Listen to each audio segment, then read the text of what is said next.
La dépendance affective, c'est l'art de chercher notre bonheur à l'extérieur de nous, c'est-à-dire de croire qu'on va finir par avoir une forme de contrôle de ce qui nous arrive. Il y a même, je veux dire, des mentalités construites là-dessus, qui disent « quand tu vas être heureux, ça, telle affaire, t'arrivera plus.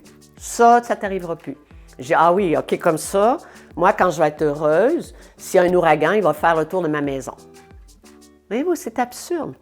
Objectivement, c'est-à-dire la réalité extérieure à nous, on la contrôlera jamais. Ni toi ni moi va savoir, c'est ce qu'il va rencontrer dans la vraie vie. Alors, le bonheur ne se définit pas à ce qu'on va vivre, à ce qu'on va rencontrer comme expérience ou comme épreuve dans notre vie. Toi, heureusement, parce qu'on en rencontre tous des épreuves, on va tous traverser la mort, on va tous traverser des êtres chers qui partent, toutes sortes d'épreuves que la vie nous réserve, OK? Et tant qu'on croira que notre bonheur il est à l'extérieur de nous, on va essayer de contrôler les autres. Et c'est ça le drame de notre humanité, c'est qu'on a appris à le chercher à l'extérieur. Pourquoi?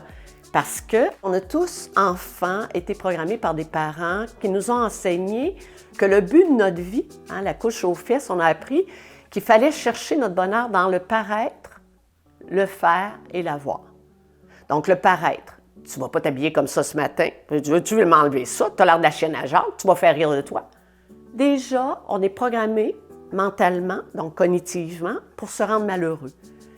Et là, après ça, on est prisonnier de qu'est-ce que les autres pensent de nous, comment les autres nous regardent, j'ai-tu l'air ridicule. Donc, le paraître nous crée une grande souffrance qui fait qu'on se sent plus ou moins malheureux dépendamment de notre recherche du bonheur à travers les yeux des autres, OK? Ce qu'on ne trouvera jamais. On s'entend que notre bonheur ne viendra jamais, heureusement, de ce que les autres pensent de nous, mais plutôt de ce que nous, on pense de nous-mêmes. Ensuite, on est programmé pour dire « qu'est-ce que tu vas faire dans la vie? » Puis si on a le malheur de choisir un métier que nos parents, ça va à l'encontre de leur vision des choses, on va se faire dire « non, tu ne feras pas ça ».